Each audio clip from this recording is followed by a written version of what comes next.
On YouTube, I believe I have about 512 subscribers right now. And it took me a long time to get up to that because I've been on YouTube for a while now. And on TikTok, I believe it's like 600 and something.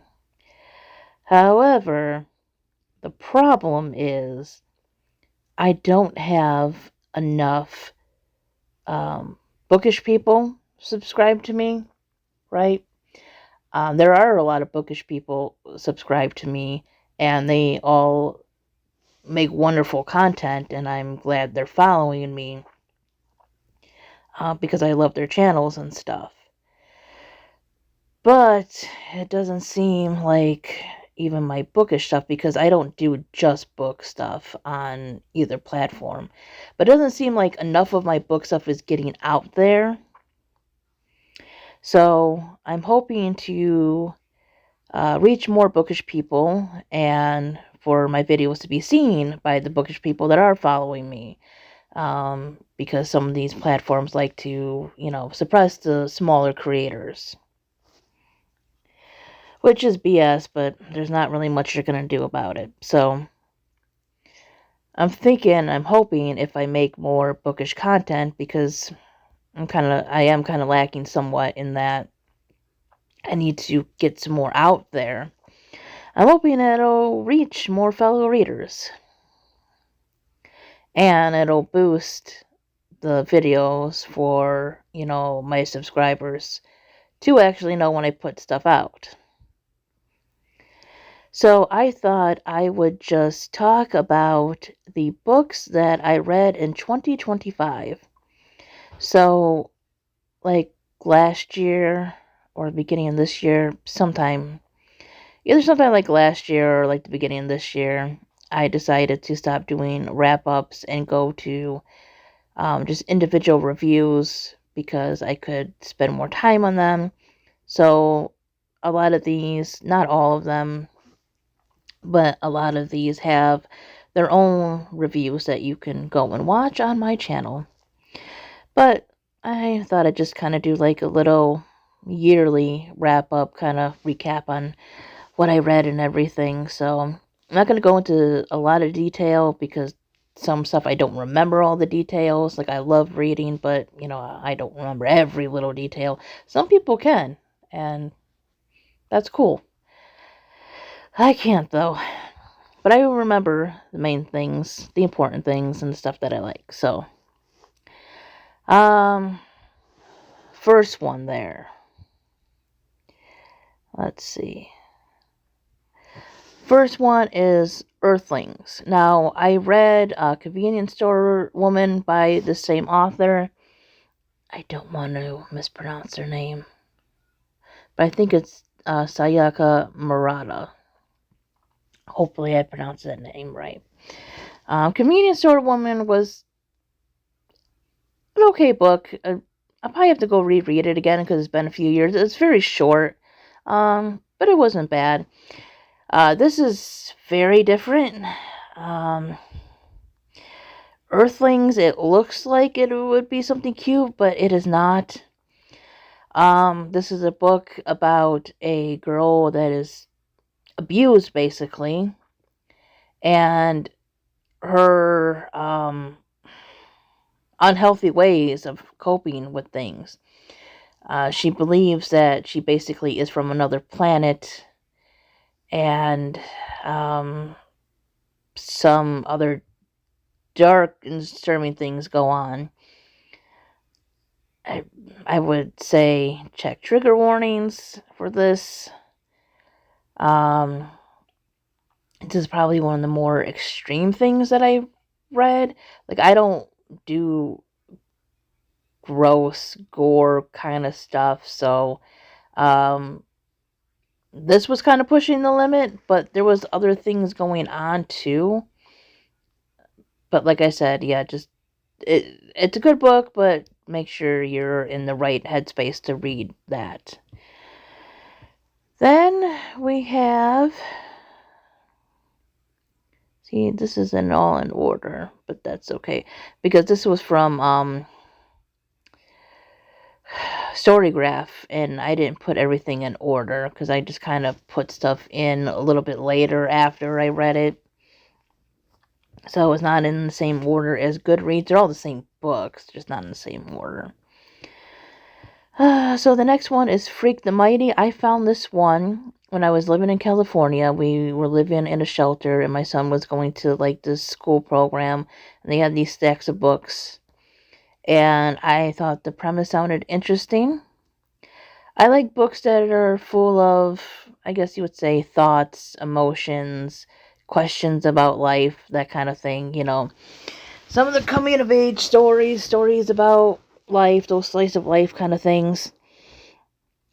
And I brought it back to Illinois with me, and then I finally read it just a month or so ago. It wasn't that long ago. So yeah, it stayed in my room for about a year before I got to it, which it kind of disappointed it took that long because it's such a short book. But this is about a boy named, I believe his name was Max. And Max is kind of tall, very big for his age, but he's kind of slow mentally. And then there is, I believe his name was Kevin, but they called him Freak as a nickname. He had an issue growing, but he was very intelligent. And this is kind of about their friendship and what happens with that and everything. Very sad ending. Very short read. Something you probably can read in a day. Then there is Where'd You Go, Bernadette? This was a fun read. This is told through letters and stuff. This is basically about a woman named Bernadette who is unpopular in her neighborhood, right? She's opinionated. She doesn't get along with the neighbors. Her husband's basically having an affair. Her daughter won a trip to Antarctica. And a lot of the plot revolves around that. And stuff the father's doing, and Bernadette's thoughts. And Bernadette ends up disappearing. But that doesn't actually happen until a little bit later or in the middle. Like, I've seen advertisements for the movie. I've not seen the movie yet. But it kind of makes it seem like that's like the whole book. But it takes a while to get up to that. But it's a little something different than I normally read. But I liked it. I think I rated it maybe a 4-star. It was fun. I would probably pick it up again if I was bored. Might look into other books by this author. Lily and the Octopus. This is probably my most disappointing read in the last few years. It honestly is. I just found the main character insufferable. And I really thought that I was going to like this book because the premise sounded right up my alley. It sounded heartbreaking, right? And I love that simple cover. Like, there's just something, I don't know, kind of very simple, very sad looking about it. This is about a man, what the fuck was his name? Oh my god. I don't even remember his name. Anyways, he's very attached to his dog. I think his dog is named Lily, if I can. Yeah, Lily, because it's Lily and the Octopus. Duh. So he's very attached to his dog, and his dog has a tumor on her head, like a brain tumor, and he doesn't really want to face that reality, so he calls it the octopus. So that's where Lily and the Octopus come from. And the thing is, it just seemed more about this man and his relationships and his judgments on people and things like their name and stuff. more than it really was about him and Lily, right? And like I said, great idea as a concept, but the execution, not so great. And the next one is, I think that's Be Afraid. Yeah, Be Afraid, Be Very Afraid. This one was about a game. Yeah, it was about a game that these kids steal, and weird stuff starts happening as they're playing the game. It's basically your classic Goosebumps, right? Kids find something that's magic or cursed, and it messing around with it backfires on them. It was a fun read. I still think the original Goosebumps is the best so far, but Series 2000 has some really good ones. They're a little bit darker, but I don't know. The original was just probably the most fun in my opinion. Vern, Custodian of the Universe. I really like this one. This is a graphic novel about this young man named Vern who, God, I think he worked at like a space center or something. Like I said, I don't remember all the details of all these books. But he basically is a custodian, and stuff happens and he ends up slipping into like a multiverse kind of thing. It had great artwork. I really liked the story. I most definitely will probably read this again at some point. Then there is Sunrise on the Reaping. Now, it may surprise you that a Hunger Games book was not my favorite book of the year. In fact, I've mentioned before that I prefer The Ballad of Songbirds and Snakes over this. It was I don't want to say it's disappointing because I do still like the story. I still like the writing style in this. But it was kind of disappointing because I was expecting a little bit more, I guess. The book wasn't very long, and I felt like some of the stuff she was trying to get across, she got it across a little bit better in Ballad, honestly. Because the whole thing about implicit submission and everything, I felt like we got some of that stuff with Snow and Lucy, right? That concept of just obeying authority and stuff, and not questioning anything. That was Coriolanus. That is how he got, I mean, other than his like narcissism and stuff, but that's what helped him get to that position in life that he was in, is because he himself just blindly obeyed authority and everything. And even though he didn't agree with everything all the time, he never bothered to question it because, if the Capitol said it, it was obviously correct. Even if he disagreed, they knew better, that kind of thing, right?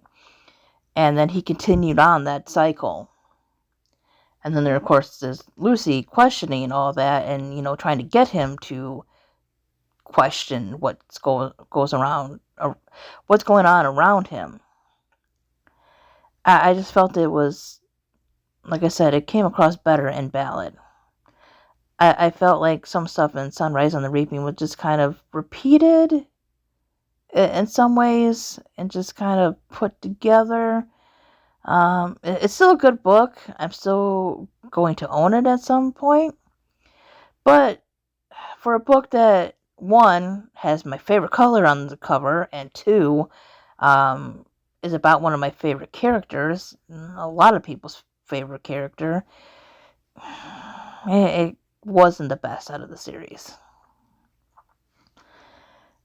Then we have Goosebumps 2000, Invasion of the Body Squeezers, Part 1 and Part 2. This is the first two-part Goosebumps book there ever was. Like, there's been Part 2s to things, like, there's, like, series within the Goosebumps series, like, Night of the Living Dummies, so Slappy series, and, like, Monster Blood.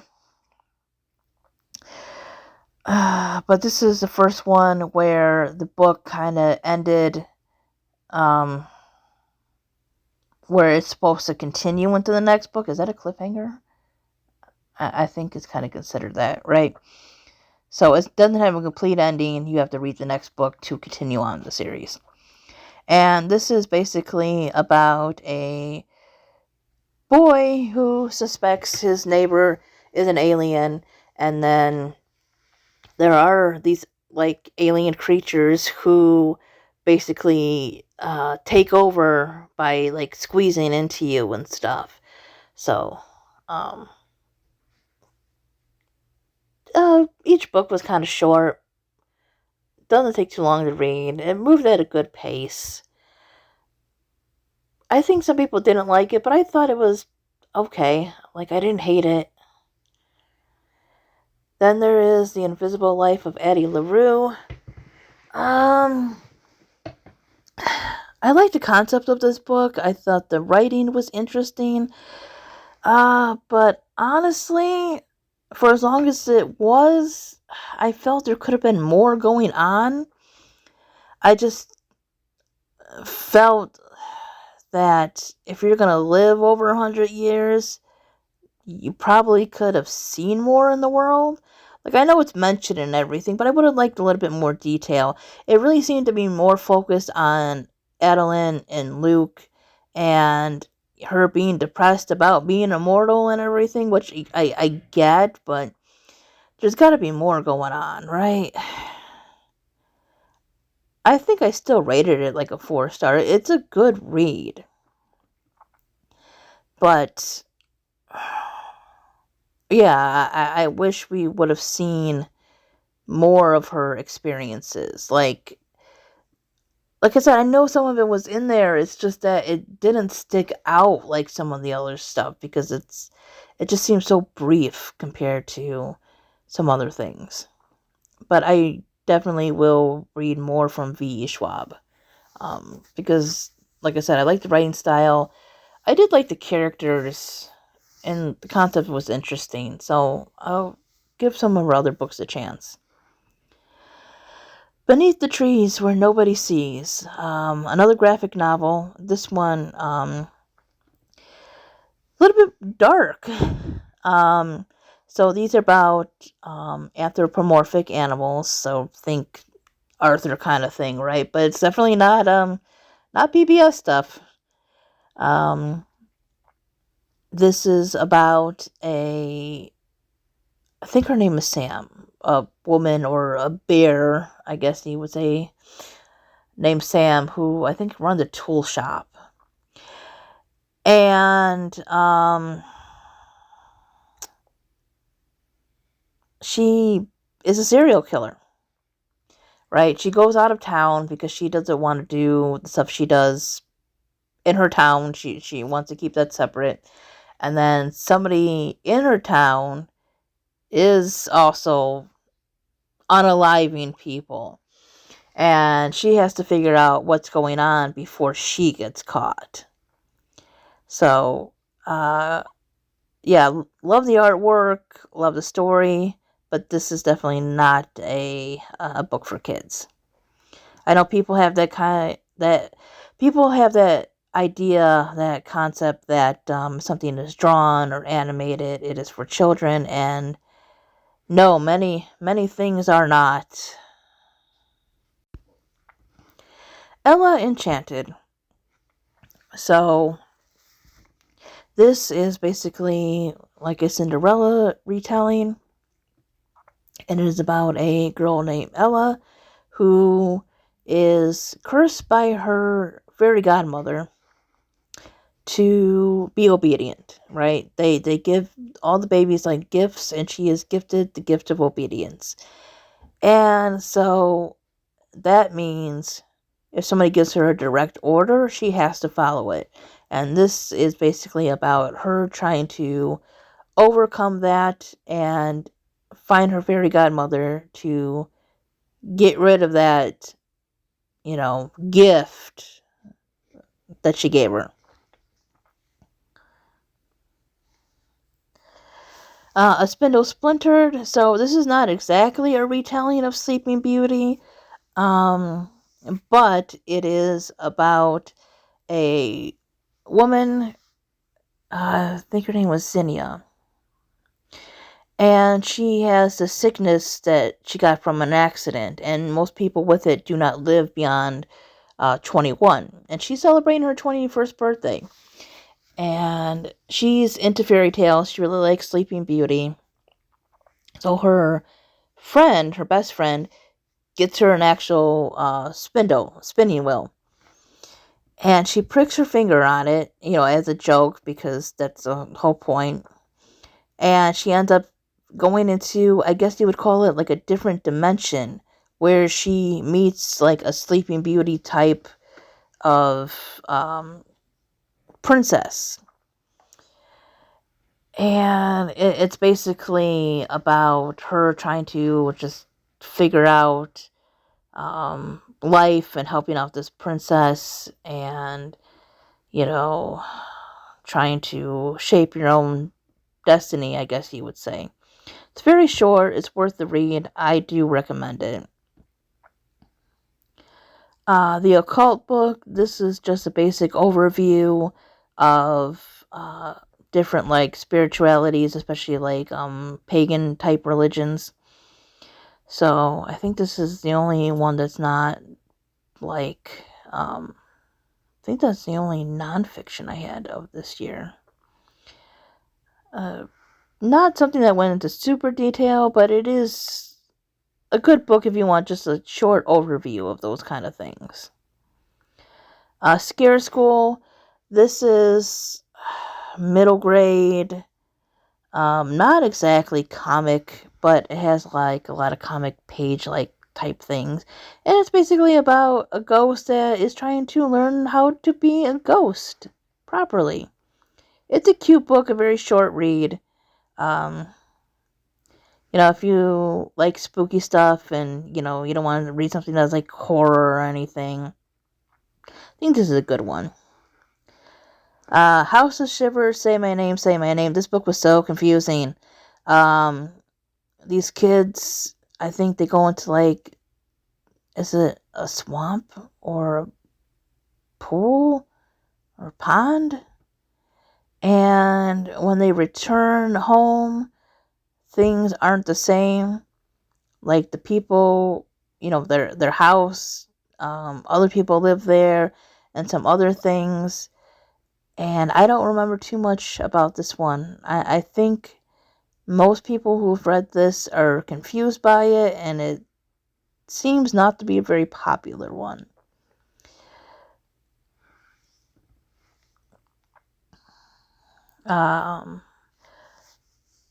Then there is Bruiser, and this is about a boy named Brewster.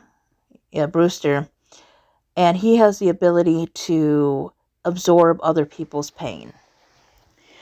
And the story revolves around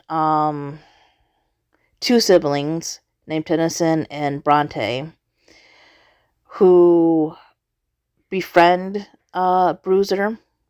So the sister starts going out with him, and then the brother doesn't like it, and then the brother gets to know him, and they discover his secret, and it basically is about them dealing with that.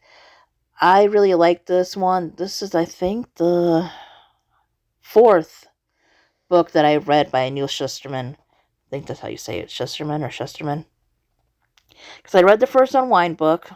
I have to finish that series. I plan on finishing, or at least reading half of that series this year. I read Dry, which is a book he co-wrote with his son, I believe. And then I read Challenger Deep. So far, I think this one is my favorite, but I also really like Challenger Deep. But yeah, Bruiser was really good. I highly recommend it. Then there is The Hobbit, which is, I believe, the one that came before The Lord of the Rings. I'm trying to get into older fantasy, high fantasy, and stuff. So while this book was enjoyable, it was a little hard to focus on sometimes because I've just read so many modern books in the last few years. So it wasn't that the book was bad, it's just that I had to kind of rewind sometimes because, I don't know, I'm just used to a different style and everything. But, Bilbo, I believe, I'm trying to get these right, is kind of whisked away on a journey to get treasure back from a dragon. If I remember correctly, all the details, yeah. It was a fun read. I would read it again, and I am definitely going to try and read the rest of The Lord of the Rings this year. I have a lot of books to read, so hopefully I'll get to that. And then finally, The Last Sleepover. I just finished that. That was my very, very last book of 2025. I squeezed that in because Goosebumps is usually no more than 2 hours and something. They're usually under 3 hours. So I squeezed that in. And I like that one a lot better than Say My Name, Say My Name. This is about a girl who is not very popular, and she invites some of the popular kids over for a sleepover, hoping to kind of win their friendship, and she ends up dying. She ends up in the portal of a spirit realm.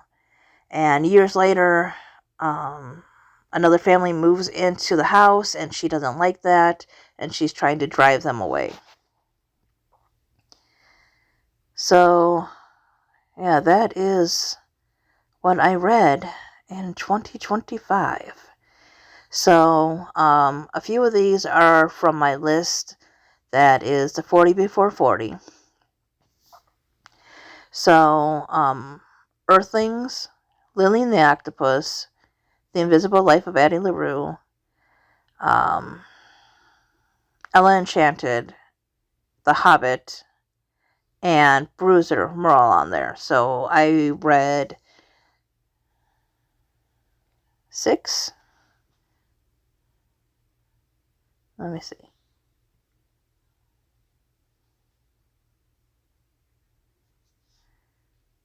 Yeah, I believe 6.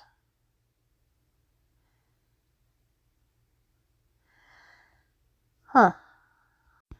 No, sorry. I believe 7, because Where'd You Go, Bernadette was on that one, too. So, yeah, read 7 of them. So I think I have a good start going. I have this year and next year to finish. So I think I can finish the rest of those books in 2 years. But anyways, yeah, let me know what you read in 2025. Did you read any of these books? Have you read them before? I know some of them are a few years old, so yeah, let me know if you've read any of these. I will see you guys next time. Bye-bye.